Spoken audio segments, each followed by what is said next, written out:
یہ ساری چیزیں ایک طرف، اور دوسری طرف ہم کیا کر رہے ہیں، ہمارے ہاں اگلے الیکشن جو ہے اس وقت بند کمروں میں بیٹھ کے اگلے الیکشن کا نتیجہ تیار ہو رہا ہے، پولیٹیکل انجینئرنگ اور پولیٹیکل مینورنگ ہو رہی ہے، اور کس کو مائنس کرنا ہے کس کو پلس کرنا ہے یہ ہو رہا ہے۔ سامنے کاغذ رکھا ہوا ہے، روڈ میپ رکھا ہوا ہے، اور وہ جیسے چیس بورڈ سے جایا جاتا ہے، پولیٹیکل چیس بورڈ سے جا لیا گیا ہے، کس کو کس خطے میں کس ڈسٹرکٹ میں کیا کتنا حصہ ملنا ہے، وہ بندر بانٹ اس وقت ہو رہی ہے۔ اور زرداری صاحب جو ہیں، زرداری صاحب ناراض تھے، غصے میں تھے، وہ یو اے میں دبئی میں گئے ہوئے تھے، لیکن اب وہ واپس آ گئے ہیں، اور لگتا یہ ہے کہ ان کی دوبارہ سے جو معاملات ہیں وہ دوبارہ پٹری پہ آ گئے ہیں، کیونکہ ان کو یہ کہا گیا تھا کہ جناب آپ بلوچستان کا دھیان دل سے نکال دیں، پنجاب میں آپ کی کوئی انٹری نہیں ہے، پنجاب آپ مکمل طور پہ نو گو ایریا پنجاب آپ کے لیے، اس لیے یہ سیاسی جاگیر ہماری ہے۔ نون لیگ کا کہنا تھا کہ ہمارے پاس ہی رہے گی، اور بلکہ آپ ہماری معاونت کریں، آپ پنجاب خالی کر دیں تاکہ آپ کا ووٹ بھی ہمیں مل جائے۔ تو یہ سارا سلسلہ چل رہا تھا۔ زرداری صاحب 2-3 ہفتے کے لیے بلکہ 4 ہفتے کے بعد وہ واپس پہنچ گئے ہیں لاہور، اور اس کا بیک گراؤنڈ میں آپ کو بتا دوں کہ اس وقت جو کھینچا تانی چل رہی ہے وہ یہ تھا کہ زرداری صاحب اپنی زندگی میں وہ کہہ بھی چکے ہیں کہ میں بلاول کو وزیر اعظم دیکھنا چاہتا ہوں، لیکن ہوا یہ کہ بند کمروں میں جہاں فیصلے کیے جاتے ہیں وہاں پہ، اور خاص طور پہ نون لیگ میاں صاحب جو ہیں اور مریم صاحبہ خاص طور پہ، وہ اس بات پہ آمادہ نہیں تھے، اور انہوں نے کہا کہ نہیں۔ پھر بلاول کے بارے میں کہا گیا کہ جناب یہ تو بچہ ہے کل کا، اس کو وزیر اعظم کیسے بنایا جا سکتا ہے، یہ تو فی الحال ابھی اس کی ٹریننگ کی ضرورت ہے۔ تو اس کے جواب میں جب بلاول بھٹو، تو پھر اس کے بعد جواب میں مریم صاحبہ بھی نہیں اور بلاول بھی نہیں، تو جب مریم صاحبہ بلاول نہیں تو کہا گیا پھر نواز شریف صاحب ہی ہیں، یا پھر شہباز شریف صاحب ہیں، اور وہ بہتر ہو سکتے ہیں۔ نواز شریف صاحب کی واپسی میں ابھی بہت زیادہ رکاوٹیں ہیں، وہ ابھی تک مسئلہ حل نہیں ہو رہا، اور نواز شریف صاحب خود بھی اور مریم صاحبہ خود بھی ابھی تک سسٹم پہ اعتبار نہیں کر رہے۔ میں آپ کو اندر کی بات بتا رہا ہوں کہ وہ اعتبار نہیں کر رہے، وہ کہتے ہیں کہ ابھی وہ گڑبڑ ہے۔ نواز شریف صاحب کو جو اندر خانے نواز شریف صاحب کے حالات اچھے نہیں ہیں، اس لیے نواز شریف صاحب جو ہیں وہ واپس پاکستان ابھی تک نہیں جا رہے، اور وہ مختلف ملکوں کی سیر کر چکے ہیں، یورپ کا وزٹ کر چکے ہیں، اور یو کے سے باہر جا چکے ہیں، پھر واپس آ جاتے ہیں۔ اب پھر وہ جا رہے ہیں یو اے ای، دبئی جائیں گے، 2 ہفتے وہاں پہ قیام کریں گے، پھر سعودی عرب جائیں گے، وہاں پہ عمرہ ادا کریں گے، اور یہ ملاقاتیں بھی آئندہ کے سیاسی سیٹ اپ کے بارے میں ہیں، کیونکہ زرداری صاحب یو اے ای سے ہو کے واپس جا چکے ہیں، وہ لاہور پہنچ گئے ہیں، لاہور میں انہوں نے پھر اپنے ڈیرے ڈال لیے ہیں، اور کچھ اور لوگوں کو اپنی پارٹی میں شامل کریں گے، پیپلز پارٹی میں۔ تو جیسے ہی زرداری صاحب نے یو اے ای چھوڑا تو اس کو پھر بیلنسنگ کرنا ہے، بیلنسنگ ایکٹ کرنا ہے، اور ان کے اثرات کو ضائع کرنے کے لیے اب نواز شریف صاحب یو اے ای پہنچ رہے ہیں، اور نواز شریف صاحب پہنچیں گے، وہ بھی اپنی لابنگ کریں گے کہ دیکھیں گے زرداری صاحب وہاں کیا کھیل کے آئے، کیونکہ آئے تو تھے وہ ناراض ہو کے اور غصے میں بھی تھے کہ یہ کیا بات ہوئی کہ مجھے سندھ تک محدود کیا جا رہا ہے، اور وہاں بھی کہا جا رہا ہے کہ آپ نے ایم کیو ایم کو بھی ساتھ لے کے چلنا ہے، جی ڈی او کو بھی ساتھ لے کے چلنا ہے، اور فنکشنل لیگ کو بھی ساتھ لے کے چلنا ہے، ون مین شو نہیں چلے گا اب سندھ میں بھی۔ تو وہاں پہ بھی میرے ساتھ یہ سابقے لاحقے نیل درس میرے ساتھ ملائے جا رہے ہیں، تو وہ غصے میں بھی تھے، ناراض بھی تھے، لیکن اب یکدم واپس ان کا لاہور جانا، اور لاہور جا کے ٹیکسٹائل انڈسٹری کے تاجران سے خطاب کرنا، اور پھر یہ کہنا کہ میں $100 بلین تک پاکستان کی اکانومی کو لے جا سکتا ہوں، مساق معیشت پہ دستخط کرنے کے لیے تیار ہیں۔ پھر بلاول بھٹو کا شہباز شریف صاحب کی تعریف میں کلمات کہنا، اور ایسے ایسے کلمات کہ میں شہباز شریف صاحب کے لیے گواہی دیتا ہوں، بلاول بھٹو کہہ رہے ہیں کہ میں گواہی دیتا ہوں کہ وہ زبردست پولیٹیشنز ہیں، زبردست وزیر اعظم ہیں، اور میں نے ایسا وزیر اعظم نہیں دیکھا، پہلے میں دور سے جانتا تھا، اب میں بڑا قریب سے جانتا ہوں شہباز شریف صاحب کو۔ تو یہ قیامت کی نشانیاں ہیں، یہ قرب قیامت کی نشانیاں ہیں کہ جس میں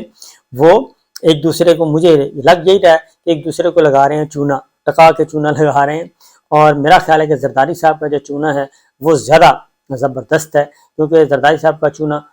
بہت بے ضرر سا ہوتا ہے، وہ زیادہ مسالہ نہیں لگاتے لیکن زیادہ دیر تک، اور اس کے اثرات یکدم آتے ہیں جب کام کر چکا ہوتا ہے۔ تو بہرحال اب ان کا واپس جانا پنجاب میں لاہور میں بیٹھ کے اور دوبارہ مزید لوگوں کو شامل کرنا، یہ بہت ہی امپورٹنٹ بھی ہے، اور یہ خطرے کی گھنٹی ہے کس کے لیے؟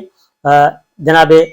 پی ایم ایل این کے لیے۔ اور ہاں ایک بات آپ کو بتاتا چلوں کہ جب بلاول اور مریم کا موازنہ کیا جا رہا تھا تو مریم صاحبہ نے تو کہہ دیا تھا کہ جی مجھے صرف آپ پنجاب کی وزارت اعلیٰ دے دیں اور لہٰذا مرکز میں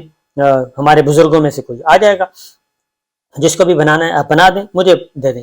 تو زرداری صاحب نے کہا میرے پاس کیا رہ جائے گا؟ پھر بلاول صاحب جو ہیں وہ عمر کے کم ہونے کی وجہ سے، نہ تجربہ کار ہونے کی وجہ سے وہ اس دور سے باہر ہو گئے۔ تو زرداری صاحب نے کہا کہ اگر آپ کو تجربہ کار بندہ چاہیے، تجربہ کار وزیر اعظم چاہیے، اور چاہیے بھی عمران پی ٹی آئی کا نہیں چاہیے، تو پھر مجھ سے اچھا کون ہو سکتا ہے؟ تو زرداری صاحب نے اپنے آپ کو پیش کر دیا۔ انہوں نے کہا کہ میں پریزیڈنٹ کے طور پہ کام کر چکا ہوں 5 سال، اسٹیبلشمنٹ کے ساتھ بھی میرا کام کرنے کا تجربہ ہے، اور اس میں میمو گیٹ بھی آیا، لیکن ہم نے اس کو بھی مسئلے کو حل کیا۔ اس میں افتخار چوہدری صاحب کی بحالی کا معاملہ ہے، ہم نے اس کو بھی خوش اسلوبی سے طے کیا۔ پھر ہمارے دور میں ایبٹ آباد والا واقعہ پیش آیا، ایبٹ آباد آپریشن والا، اس کو بھی ہم نے بڑے خوش اسلوبی سے حل کیا۔ تو یہ ساری چیزیں ہم نے بڑی خوش اسلوبی سے، تو میرا تو پنڈی کے ساتھ جو ہے تجربہ زیادہ ہے، اور ایسے حالات میں میں نے حکومت لی اور پاکستان کھپے کا نعرہ لگایا جب محترمہ بے نظیر بھٹو دہشت گردی کا شکار ہو کے ان کو شہید کر دیا گیا تھا، تو پھر میں ہی سب سے اچھا ہو سکتا ہوں۔ اور پھر جو آپ نواز شریف صاحب کو وزیر اعظم بنانا چاہتے ہیں، ان کے لیے آپ کو بڑے بڑے لمبے پاپڑ بیلنا پڑیں گے، پہلے ان کی ڈسکوالیفیکیشن ختم کروائیں، پھر ان کی سزائیں ختم کروائیں۔ تو اتنا سارا لمبا پروسیجر اڈاپٹ کرنے کے بجائے بہتر نہیں ہے کہ اب میں ہی آ جاؤں۔ تو بہرحال اب درون خانہ کیا چل رہا ہے یہ تو آنے والے دنوں میں پتہ چل جائے گا، لیکن صورتحال بڑی اچھی جا رہی ہے، اور اب واپس پہنچے ہیں نواز شریف صاحب جو ہیں اب دوبارہ، کیونکہ پاکستان میں جو حکمرانی کا اگلا جو سیٹ اپ ہے اس میں یو اے ای کا بڑا اہم رول ہے، سعودی عرب کا بہت اہم رول ہے، قطر کا اہم رول ہے، یہ تو، اور پھر اس کے بعد پھر ترکی آتا ہے، لیکن یہ 3 ملک ہمارے بہت زیادہ اہم ہیں۔ پھر اس کے بعد آ جاتا ہے امریکہ، وہ اس کا پھر اس کے اپنے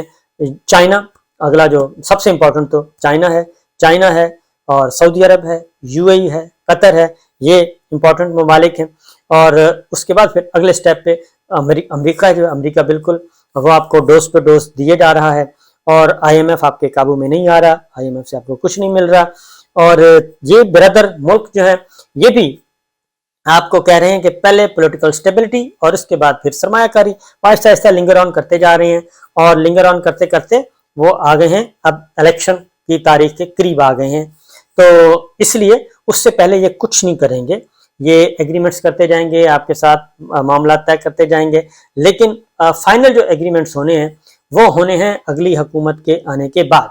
اور خواہ وہ چائنا صرف آپ کو سپورٹ کر رہا ہے، کھل کھلا کے کر رہا ہے اور فرنٹ فٹ پہ آ کے کر رہا ہے، اور لیکن اس میں بھی یہ بھی کب تک ایسا ہوگا، کیونکہ ہماری اپنی اکانومی تو ایسی نہیں ہے۔ ایک اور خبر ہے وہ ریکارڈ کے حوالے سے، وہ انشاءاللہ اگلے ولاگ میں بتاؤں گا، فی الحال اتنا ہی، تو دیکھتے ہیں کیا ہوتا ہے۔ اور اس ساری صورتحال میں یہ تو ہے اپنے بند کمرے کے ڈرائنگ روم میں بیٹھ کے اپنے کر رہے ہیں، یہ سب لوگ وہ کر رہے ہیں جن کو عوام میں پذیرائی نہیں ہے، عوام میں ان کا ووٹ بینک سب سے نیچے ہے۔ میں نے اس سے پہلے کل پہلے والا ایک سروے آپ سے شیئر کیا تھا، ریسرچ رپورٹ شیئر کی تھی، اس کو ضرور سن لیجیے گا اس ولاگ کو، کہ پورے ملک میں نمبر 1 پاکستان تحریک انصاف ہے، اندرون سندھ بھی، بلوچستان میں بھی، خیبر پختونخوا میں بھی، جنوبی پنجاب میں بھی، ہر جگہ پاکستان تحریک انصاف نمبر 1 پہ ہے، 4 صوبوں میں، جبکہ پیپلز پارٹی سندھ میں حکومت بنانے کے اس وقت ہے، واحد صوبہ سندھ ہے جہاں پہ پیپلز پارٹی حکومت بنا سکتی ہے، وہ بھی اس صورت میں اگر پاکستان تحریک انصاف بالکل وہاں پہ کچھ بھی نہ کرے۔ تو یہ سچویشن چل رہی ہے۔ عمران خان صاحب سائڈ پہ بیٹھے ہیں، وہ اس وقت زیر عتاب ہیں، ان کو مائنس کرنے کی کوشش کی جا رہی ہے، لیکن وہ مزاحمت ہو رہی ہے، اور ابھی تک مزاحمت میں اضافہ ہوگا۔ اجازت دیجیے، اللہ حافظ۔